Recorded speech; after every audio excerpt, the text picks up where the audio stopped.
নমস্কার বন্ধুরা, চিন্তর্থ চ্যানেলে সবাইকে স্বাগত। আজকে রবিবার, আর রবিবার মানেই ভালো মন্দ কিছু খেতে মন চায়। সারা সপ্তাহের একঘেয়েমি রান্না খাবার পর রবিবার মনে হয় কিছু আলাদা করে খাই। তাই আজকে আমরা চিকেনের একটা আলাদা রেসিপি ট্রাই করলাম। আজকে আমরা বানাচ্ছি চিকেন কোরমা, আর তার সাথে দম পোলাও। এদিকে পোলাও মোটামুটি রেডি, আর কোরমার জন্য চিকেনটাকে প্রথমে নুন, লেবুর রস, আদা রসুনের পেস্ট দিয়ে কিছুক্ষণের জন্য ম্যারিনেট করে রেখে দিয়েছিলাম।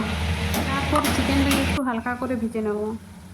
আর অন্যদিকে ভিজিয়ে রাখা কাজু, আমন্ড, কিশমিশ এর একটা পেস্ট বানিয়ে নেব। তারপর কড়াইয়ে তেল দিয়ে পেঁয়াজ, আদা, রসুনের একটা পেস্ট দিয়ে ভালো করে নাড়তে থাকবো। কিছুক্ষণ নাড়ার পর বাদামের পেস্টটা দিয়ে আবার কন্টিনিউ নাড়তে থাকবো। সাথে নুন আর 1 চিমটি চিনি দেবো। এরপর গ্রেভিটা রেডি হয়ে গেলে তাতে চিকেনের টুকরোগুলো অ্যাড করব।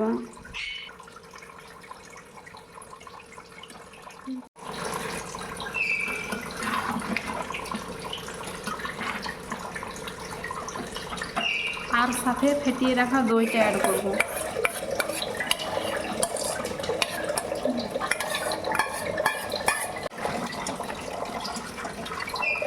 এরপর নেড়ে চেড়ে চিকেনটাকে ভালোভাবে মিশিয়ে উপর থেকে বেরেস্তাটা ছড়িয়ে দিলাম।